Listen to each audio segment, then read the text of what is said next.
जय हिंद जय भारत। मैं रेबल सदानंद पति आप लोगों के बीच में। इसमें कुछ आ रहा है, वाइट ब्लैक स्पॉट्स आ रहा है, देखो क्या है वो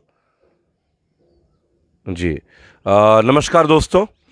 कल आप लोगों के बीच लाइव नहीं आ पाया था, तबीयत मेरी उतनी ठीक नहीं थी और आज भी तबीयत थोड़ी वैसी है। मैं चाहूँगा आप लोग जुड़ना शुरू करें। आज यूट्यूब और फेसबुक दोनों पे ही मैं लाइव हूँ इस वक्त।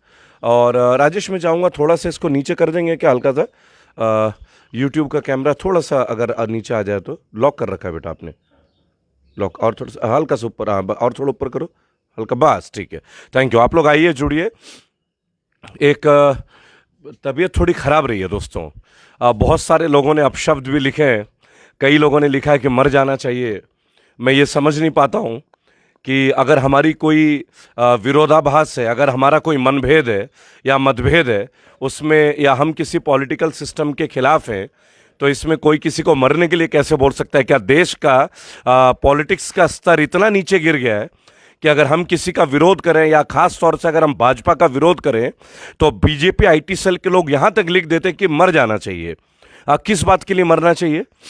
क्यों मरना चाहिए भाई? मरना है तो देश के लिए मरते हैं, मरना है तो मानव जाति के लिए मरते हैं, मरना है तो एक दूसरे की सेवा करते हुए मरते हैं। कल विजय कारगिल दिवस था, कारगिल विजय दिवस था। आप जानते हैं दोस्तों कितने लोगों ने शहादत दी है ना? तो क्या ज़रूरी है कि हर सैनिक भाजपा का मुरीद है? आपने देखा अभी परसों के दिन 2004 के पे ग्रेड के लिए पुलिस वालों के पूरे परिवार ने देवभूमि में, गांधी मैदान में इतना बड़ा विरोध प्रदर्शन किया। और आज 27 जुलाई को जंतर मंतर पे एक बहुत बड़ा रैली चल रहा है एसएससी जीडी के लिए। एक प्रदर्शन हो रहा है कि 1.25 लाख बच्चे पिछले 3 साल से इंसाफ के लिए दर दर भटक रहे हैं। मेरे पीछे की पृष्ठभूमि आप देख सकते हैं दोस्तों, कोई स्टूडियो नहीं है। मैं ये बता दूं आपको, देवभूमि उत्तराखंड में हूं। 1 साल पूरा निभाऊंगा जो वादा किया है। और एक छोटी सी बात है, व्यवस्था परिवर्तन करके ही जाऊंगा। बहुत सारे लोग लिखते हैं इतने साल पहले कहां थे, कांग्रेस की बातें क्यों नहीं करते थे? एक बात बताइए, आप लोगों ने मुझे बोलने लायक बनाया अभी पिछले 3-4 साल में। मैं सुनने लायक बना हूं 3-4 साल के अंदर, है ना? तो मैं 10 साल पहले बोलता तो मुझे कौन सुनता? जब मेरी पृष्ठभूमि ही अभी बनी है। क्या 10 साल पहले कोविड आया था क्या? किसी भी व्यक्ति के, किसी भी नेता का जो पोल होता है ना, वो तब पता चलता है जब कोई जिम्मेदारी उसे दी जाती है। किसी छात्र का परफॉर्मेंस तब पता चलता है जब वो 10वीं का बोर्ड का एग्जाम देता है। लेकिन अगर मेरा और आपका विरोध है, मैं आज मंच से एक बात बोलता हूं, मेरी मोदी जी से, माननीय मोदी जी से कोई विरोध नहीं है। उनके पॉलिसीज जो देश को तकलीफ दे रहे हैं, मैं उनका विरोध करता हूं। इसमें पर्सनल क्या हो गया भाई? मैंने आज तक कभी मान सम्मान के अलावा कोई शब्द का प्रयोग नहीं किया। तमाम लोग कल लिख रहे हैं इसे मर जाना चाहिए, देशद्रोह का मुकदमा दर्ज करना चाहिए। आईटी सेल के लोग हैं ये। क्यों भाई? अगर आपके घर में आपके पिताजी कुछ गलत बोलते हैं, कुछ गलत व्यवहार करते हैं, तो आप अपने पिता से विरोध नहीं करते? अगर आपका बेटा, आपका भाई कुछ गलत करता है, तो आप अपने घर में इस चीज की चर्चा नहीं करते? ये देश हमारा घर है हमारा देश, और इस देश में चर्चा होगा। आपके काम के भी चर्चे होंगे, आपके उपलब्धियां भी गिनाए जाएंगे, लेकिन जहां पे आप फेल हुए हो ना, वो भी आपको दिखाया जाएगा। और जरूरत पड़े तो दूसरा मौका अब आपको नहीं मिलेगा। 2 मौके हम दे चुके हैं, कम नहीं होता है। आप 70 साल की कमियां गिना सकते हो, और हम 10 साल की कमियां भी ना गिनाएं? हम नहीं दिखाएं कि कोविड में किस तरीके से लोगों से दंड वसूला गया? हम नहीं दिखाएं कि देश का हर सैनिक परेशान है? हम ये नहीं दिखाएं कि किसी पुलिस वाले को छुट्टी नहीं मिलती है टाइम से? दोस्तों, आजकल एक नया प्रचलन स्टार्ट कर दिया बीजेपी वालों ने। हम लोग जहां भी जाके लाइव होते हैं ना, ये अपने 10-20 लोग भेज देते हैं, और वो बगैर पूछे आ जाते हैं हमारे माइक के बीच में। और उसके बाद ये मीम बनाने लगते हैं कि रेबल को भगा दिया गया, इसको भगा दिया गया।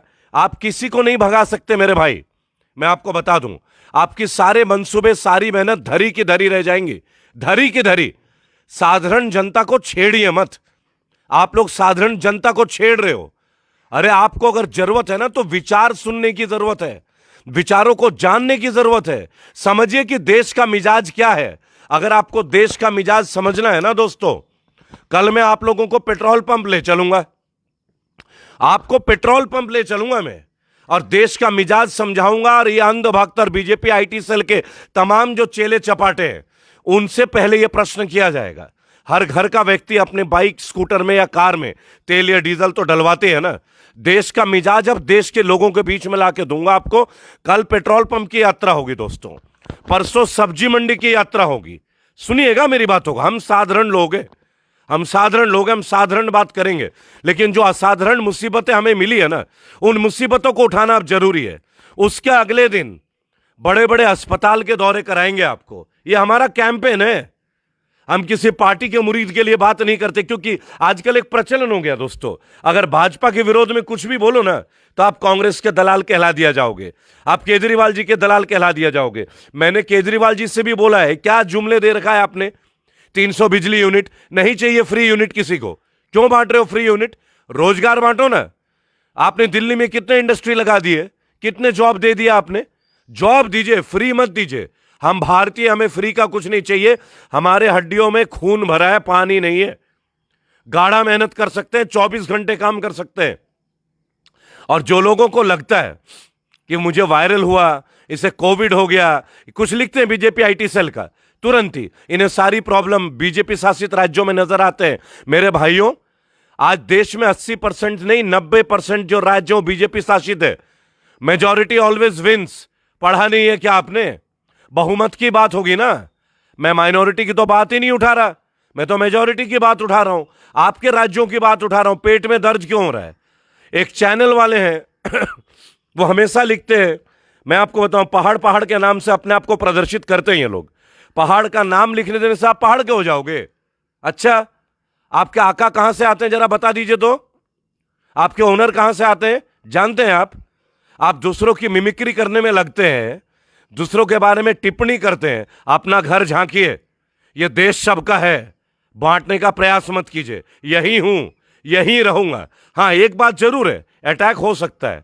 ये लोग अब अटैक करने लगे हैं दोस्तों, लेकिन मैं आपको एक बात बताऊं, कितने अटैक करेंगे, कितनों को मारेंगे? राजीव दीक्षित को मार दिया इन लोगों ने, इनके जैसे लोगों ने तो मारा है राजीव दीक्षित को। क्या राजीव दीक्षित गलत थे क्या? इस वीडियो में जरा बताइए तो मुझे, क्या राजीव दीक्षित गलत थे? क्या गलत किया था राजीव दीक्षित ने? क्यों उनकी हत्या हुई? उनकी मृत्यु का रहस्य आज तक क्यों नहीं खोला? एक व्यक्ति लिखते हैं कि बाबा रामदेव महान देशभक्त हैं, अगर 2-4 गलती हो गई तो क्या? अरे 2-4 गलती जब तुम्हारे लिए होता ना, जब तुम्हारे घर को कब्जा करते पतंजलि वाले, तब तुम्हें पता चलता। जिसका गया है ना, दर्द उसी को होता है, समझे मेरे भाई? इसलिए ज्यादा बुद्धि और ज्ञान मत बांटिए। जिसके घर पे कब्जे हुए हैं ना, जिनके घरों को दबा दिया गया ना, नवीन सेठी, मैं आपको बताना चाहूंगा, अनिल यादव है ना, मिस्टर जुयाल, केशव जुयाल, मिस्टर मलिक, जिनके मकानों पे कब्जे हो गए ना, दर्द उनका जाके समझिए। सफाई कर्मचारी को 8,000 रुपए तनख्वाह मिल रही है दोस्तों, 8,000 रुपए नाली और गटर साफ करने का। पेमेंट के लिए चक्कर काट रहे हैं ये लोग, है ना। सेफ्टी किट्स नहीं है, दर्द उनको है। तो बिल बिलाइए मत बीजेपी आईटी सेल के लोग। और दूसरी बात है, अच्छी बातों के लिए सपोर्ट कीजिए। आप कहते हैं मैं मोदी विरोधी हूं, किस बात का मोदी विरोधी हूं? मैं बैड गवर्नेंस का विरोधी हूं। मैंने कब बोला मैं मोदी विरोधी हूं? मैं मोदी जी को आज भी माननीय पूजनीय बोलता हूं। मेरी कौन सा लेक्चर है जहां मैंने मोदी जी को कोई गाली दे दी? बता दीजिए जरा एक बार। आप लोगों ने अपनी थॉट बना ली है, अगर भाजपा के विरुद्ध बोलो तो मैं मोदी जी के खिलाफ। भाजपा के पॉलिसीज गलत हो रहे हैं और साबित हो रहे हैं एक के बाद एक। देश नीचे जा रहा है तो प्रश्न नहीं उठाए जाएंगे? आज पेट्रोल की कीमतों की बात होती है, आप लोग बोलते हैं कि 2013 से पहले मनमोहन सिंह जी ने बॉन्ड बेच दिया था देशों को। अरे एक बात बताओ, 2013 में अगर बेचा था तो 2021 में जाके रेट बढ़ाओगे? 2019-20 तक आपके मुंह में ताले चिपके पड़े थे। चलो जरा माननीय पेट्रोल मिनिस्टर से ये कहलवा दीजिए, माननीय मोदी जी से कहलवा दीजिए एक बार। कहलवा सकते हैं आप? नहीं कहलवा सकते हैं। लेकिन व्हाट्सएप पे आईटी सेल के गलत गलत मैसेज, आप लोगों ने हमेशा बोला ये पार्टी चोर है, ये पार्टी गलत है, ये नेता गलत है ना। साबित तो कर नहीं पाए एक भी। इसी बात की लड़ाई है। हम मोदी भक्त थे, याद कीजिएगा, हम लोग अंध भक्त नहीं थे, मोदी भक्त थे। और हमारी भक्ति उतर गई है, क्योंकि हमें पता चल गया है कि देश जुमलों से नहीं चलेगा, देश को डेवलपमेंट चाहिए, डेवलपमेंट। और वो जो विकास के चर्चे करते हैं ना आप, ना जाने करोड़ों विकास पैदा हो गए भारत में, भाजपा का विकास आज तक नहीं देखा। 100 स्मार्ट सिटी का नाली तक नहीं खुदा।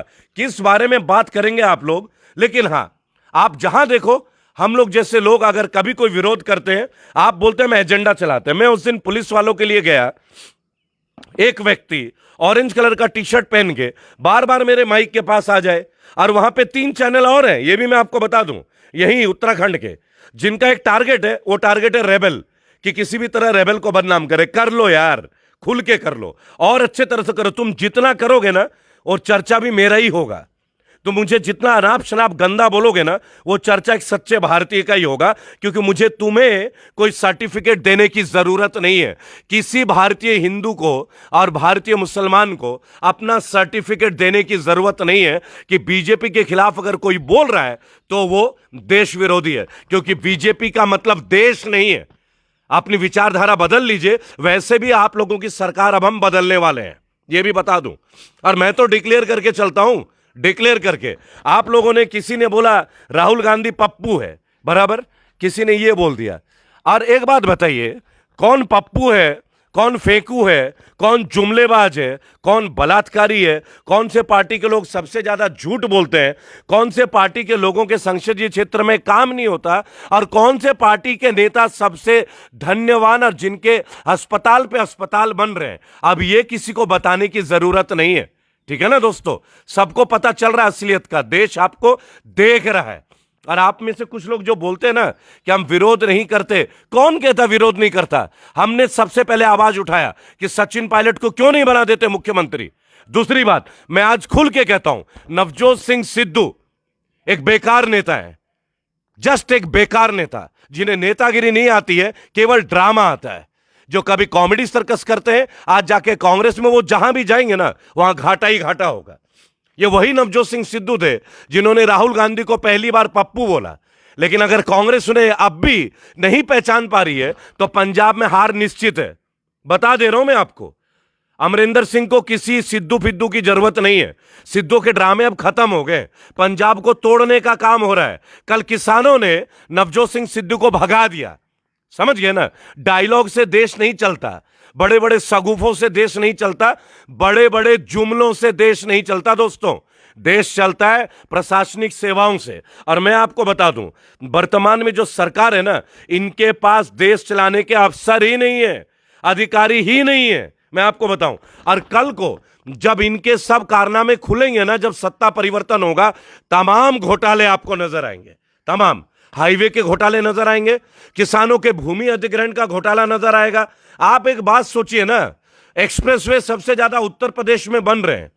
कोई बताएगा, बीजेपी आईटी सेल का कोई बीजेपी का नेता बताएगा कि कौन सा किसान को कितना मुआवजा दिया गया है और किन किन लोगों ने वहां जमीनें खरीद ली हैं?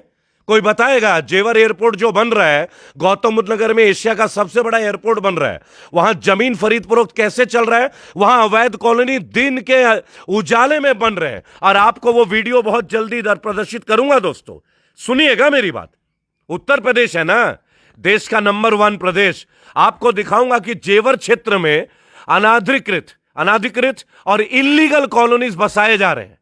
इल्लीगल, और एक नहीं 100 के तादाद पे 50-50 एकड़ में अवैध कॉलोनी काटे जा रहे हैं। नहर के सामने की जमीन का अवैध फार्म हाउस उत्तर प्रदेश में 5 साल से लगातार हो रहे हैं। नोएडा में, यह भी बता दूं आपको, पुस्ता बोलते हैं, यमुना के किनारे किनारे। क्या कार्रवाई कर दी है आप लोगों ने? कैसे वहां पे रजिस्ट्रियां हो रही है, कैसे वहां पे जीपीए हो रही है, कि क्यों वहां का राजस्व लिया जा रहा है? और कल को जिन लोगों ने अपने छोटे छोटे मकान खरीदे वहां पे, वो सब बेघर होंगे, तब यही सरकार उन पे बुलडोजर चलाएगी।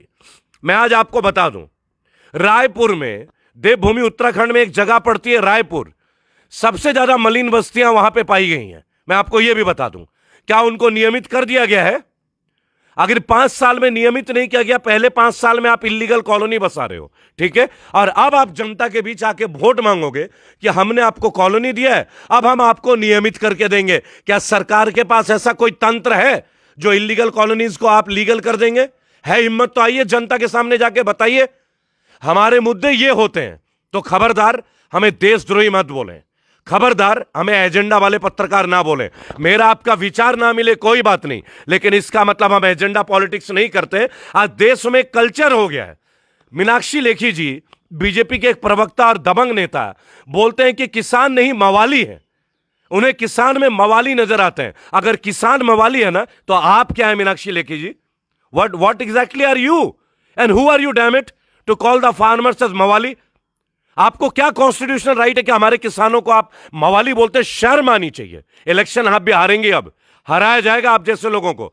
नरेंद्र तोमर कृषि मंत्री आपको जीतने नहीं देंगे, हरा के दिखाएंगे इलेक्शन में। ये चैलेंज है। और रेबल बोलता नहीं है, रेबल करके दिखाता है, क्योंकि रेबल अकेले नहीं है, करोड़ों भारतीय रेबल के साथ है। क्या कर सकते हो तुम लोग? भीड़ में ईंट मार सकते हो, 100 आदमी घेर के मुझे मार सकते हो, यही करोगे ना? यही तो करोगे। मार देना, मार देना।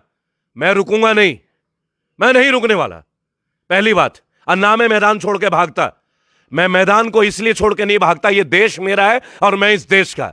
तो ना तुम मुझे अलग कर सकते हो, ना कोई अलग कर सकता है। इस बार देश की जनता के सामने आप लोग अपने मैसेज भेजते हो ना, मोदी जी का अल्टरनेट कौन है? जब मोदी जी नहीं थे तो सरकारें नहीं थी क्या? जब मोदी जी नहीं थे देश में पुल नहीं बना था? जब मोदी जी नहीं थे देश में डैम नहीं बना था? जब मोदी जी नहीं था तो दिल्ली में स्कूलें नहीं थी क्या? जब मोदी जी नहीं थे देश में युवा बेरोजगार थे क्या? या युवाओं को रोजगार तब नहीं मिलता था क्या? अरे लोग आते हैं, लोग जाते हैं, महान व्यक्ति आते हैं, महान लोग जाते हैं। ये भी हमारे प्रधानमंत्री है, पूजनीय है। लेकिन एक बात मैं बोलूं, देश के पहले प्रधानमंत्री है जिन्होंने काम के बजाय अपने आप को पोस्टरों में, बोर्डों में, हर जगह छपा दिया है। ऐसा लगता है कि त्रस्त है जनता। Actual fact is this, nobody wants to see you so much in posters. आप लोगों ने देश का गाढ़ा मेहनत का टैक्स में ना आग लगा दिया है, आग। और जनता इस बात को देख रही है और अच्छे से समझ भी रही है। वक्त आएगा जब जनता इसका जवाब इस बार 2022 में आपको आप ही के तरीके से देगी। Tata Modi ji, bye bye Modi ji, bye bye Adani जी, ये सब होगा। आज जियो ने लूट मचा रखा है ना? आज बाकी सब टेलीफोन प्रोवाइडर्स का खत्म कहानी कर दिया गया। This is monopoly of business. बड़ी मगरमच्छ छोटी मछलियों को खा जाती है। ये देश में छोटे लोग जी नहीं पाएंगे क्या? हम जैसे, आप जैसे साधारण जनता जी नहीं पाएगी, है नहीं? आप लोग जिएंगे। एक एक किसी नेता में हिम्मत नहीं है दोस्तों, जो ये बहिष्कार कर दे कि नहीं हम पेंशन नहीं लेंगे, है ना? हम एक दिन लाइव नहीं आए तो हमारे बारे में गंदे गंदे कमेंट, मर जाना चाहिए, ये हो जाना चाहिए। भाई इतना डर लगता है? अच्छा लगता है मुझे भी। जब आप मेरे माइक के सामने 10 आदमी को लेकर दौड़ के आते हो ना, और बताने के लिए कि मैं दलाल हूं, मुझे अच्छा लगता है। मुझे आपकी आंखों का डर अच्छा लगता है, और ये डर अब बढ़ने वाला है। क्योंकि आज आप 10 नहीं, कल 100 लाओगे, 1000 लाओगे। उसी तरह हम करोड़ों लोगों को वोट के जो होता है ना वीवीपैट मशीन में, हम अपनी ताकत वोटिंग मशीन में दिखाएंगे आपको। आप ईवीएम हैक करते रहिए, हम आपको वहां भी हराते रहेंगे। खूब कोशिश कर ली ना आपने। इस बार ईवीएम का जादू नहीं चलेगा, इस बार कोई जादू नहीं चलेगा दोस्तों। मैं आपको बता दूं, इस बार डायरेक्टली एक बात चलेगा, #NoToBJP चलेगा ये। और एक बात और मैं बता दूं, मौका तो सबको मिलना चाहिए, परिवर्तन ही संसार का नियम है। नया क्या है दोस्तों? तबीयत खराब है, लगातार भीगा हूं, लगातार। अब भी बारिश हो रही है, तो मैं ज्यादा देर बारिश नहीं, मैं कैमरामैन को बोलूंगा इसको थोड़ा पीछे ले लीजिए, क्योंकि इसी से मुझे असर हुआ है। स्टैंड को उठाइए, थोड़ा ट्राइपॉड को उठाइए, ऊपर उठाइए ना, आप पीछे देखिए जी। आप हाँ थोड़ा लेवल में रहिए। हाँ चलिए पीछे। एक छोटी सी बात है दोस्तों, बरकरार रहिएगा। आप लोगों का जो सपोर्ट है ना, वो सपोर्ट मेरे लिए बहुत ज़रूरी है, बेहद ज़रूरी है। वहाँ चलिए, आप वहाँ चलिए, ये मुझे दे दीजिए बस। यहाँ पे इस दीवार पे है ना, इस दीवार पे मेरे भाई। एक छोटी सी बात है दोस्तों, मैं कहाँ हूँ देखिए ना पहले, आप कहाँ कैमरे को ले जा रहे हैं जी? धन्यवाद। एक्चुअली मेरे टीम के कुछ क्रू को भी तबीयत खराब हुई है। निरंतर काम कर रहे हैं हम लोग, निरंतर, लेकिन नहीं, इनको तो लगता है एजेंडा पॉलिटिक्स से। There is no agenda, there is only one agenda. वहीं रहिए ना आप।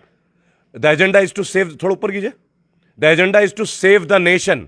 इस देश को बचाना है। और एक बहुत जरूरी बात है, एक भारतीय झूठा पार्टी को हटाना बहुत अहम है।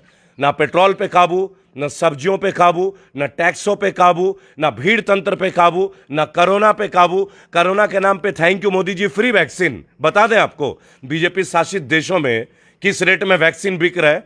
आपको जनता का इंटरव्यूज दिखा देंगे, और आपको कल ना रिव्यू भी दिखाएंगे। कल पेट्रोल पंप के दर्शन कराएंगे, कल शाम 7:30 बजे। उसके अगले दिन सब्जी मंडी। देश के साधारण नागरिकों का मिजाज बताएंगे ना। हमारे पास क्या है भाई? करोड़ों का सेटअप नहीं है। हर वक्त एक ही अंधभक्त दिखते हैं। तुम पे फंडिंग कहां से आती है? अरे अंधभक्तों, तुम ही तो देते हो। तुम हो ना फाइनेंसर मोदी जी के सबसे बड़े, और भाजपा के। तुम्हारे पास अदानी जी है, अंबानी जी है, वही लोग भेजते होंगे, और कौन भेजेंगे? साधारण जनता का आशीर्वाद बहुत है, और जब लोग इतना प्यार करते हैं ना, तो कोई भी चीज इंपॉसिबल नहीं रह जाता। ठीक है ना दोस्तों? काम करने की इच्छा हो ना, तो सब आ जाता है। हमारे देश के क्रांतिकारियों ने जब सोचा था, तब ना तो मोबाइल था ना आईटी था। क्या उन्हें सपोर्ट नहीं मिला? भूल गए क्या? नेताजी सुभाष चंद्र बोस को ना लोगों ने अपने कान के कुंडल और हाथ की अंगूठियां खोल के वजन करवा दी थी ताकि देश आजाद हो सके। और ये देश आज भी वही भारत है और हम सब भी वही भारतीय हैं। देश के लिए कुछ भी, कभी भी, कहीं भी, anything, anywhere, we all are ready for our great nation. जय भारत, जय भारत, जय भारत। आप लोगों से मुलाकात करूंगा। आज का दिन भी थोड़ा रेस्ट ले रहा हूं क्योंकि तबीयत उतनी रिकवर नहीं हो पाई है, लेकिन पहले से बेहतर हूं और आप सबके दुआओं और प्रार्थनाओं के लिए धन्यवाद दूंगा। बहुत साथ देते हैं आप लोग। मैं नियमित तौर पे एक बात बताऊंगा कि जहां भी जाता हूं ये लोग 10-20 आदमी भेजते हैं हमें हैरेस करने के लिए। भाई हम कोई बॉडीगार्ड लेके तो चलते नहीं है, मिलियनेयर तो हम लोग है नहीं ना सर। 2-3 हमारे साथ अपने क्रू मेंबर ही होते हैं, है ना, साधारण हमारे यूथ। हमारे पास कोई मिलियन का सेटअप नहीं है, करोड़ों का सेटअप नहीं है। पर एक बात मैं बोलूंगा, हंसते हंसते मरने के लिए तैयार हैं। अगर देश के लिए कुछ करना पड़े हम उसके लिए भी तैयार हैं। आपका साथ हमें हमेशा चाहिए होगा दोस्तों, बरकरार रहिएगा। जय हिंद, जय भारत।